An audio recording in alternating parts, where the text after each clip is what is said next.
Love failure. சாமி நம்மள மாதிரியே பேசுது.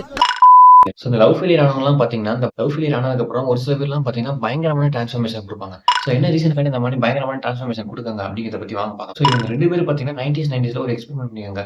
போஸ்ட் டெர்மேட்டிக் குரோத் அப்படின்ட்டு ஒரு எக்ஸ்பெரிமெண்ட்ல. இந்த எக்ஸ்பெரிமெண்ட்ல என்ன சொல்லியிருக்காங்கன்னு பார்த்தீங்கன்னா, எல்லாருமே வந்து பார்த்தீங்கன்னா, அந்த கம்பேக்கோ, டிரான்ஸ்ஃபர்மேஷனோ குடுக்குறது இல்ல.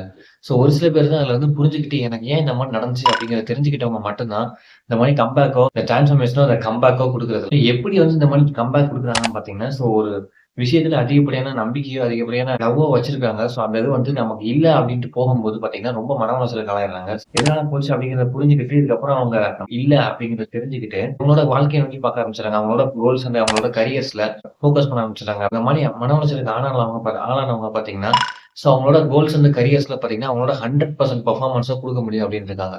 ஸோ அந்த மாரி 100% பெர்ஃபார்மன்ஸ குடுக்கறனால தான் ஸோ அவங்களோட மாஸ் டிரான்ஸ்ஃபர்மேஷன் நம்மளால பார்க்க முடியுது. ஸோ இதுக்கப்புறம் பார்த்தீங்கன்னா, அவங்களால இது ஒண்ணு ஈஸியா ஐடென்டிஃபை பண்ண முடியும். யார் உண்மையானவங்க, யார் பொய்யானவங்க அப்படிங்கிறத பார்த்தீங்கன்னா, ஈஸியா அவங்களால ஐடென்டிஃபை பண்ண முடியும் அப்படிங்கிறத வந்து சொல்லியிருக்காங்க. ஸோ இப்ப இருக்கிற ரியல் லைஃப்ல நம்ம ஈஸியா எல்லாரும் புரிஞ்சுக்கிற மாரி ஒரு ஆள எக்ஸாம்பிள் சொல்லலாம். நம்ம எஸ்டிஆர் சொல்லலாம். பிரைம் டைம்ல பார்த்தீங்கன்னா, அவர் எந்த அளவுல பீக்ல இருந்தாரு. ஸோ அதுக்கப்புறம் அவரோட லைஃப்ல ஒரு சில டிஸ்டர்பன்ஸ்லாம் வந்துச்சு. ஸோ அதுக்கப்புறம் எவ்வளோ ஃபீல் டவுன் ஆனாரு.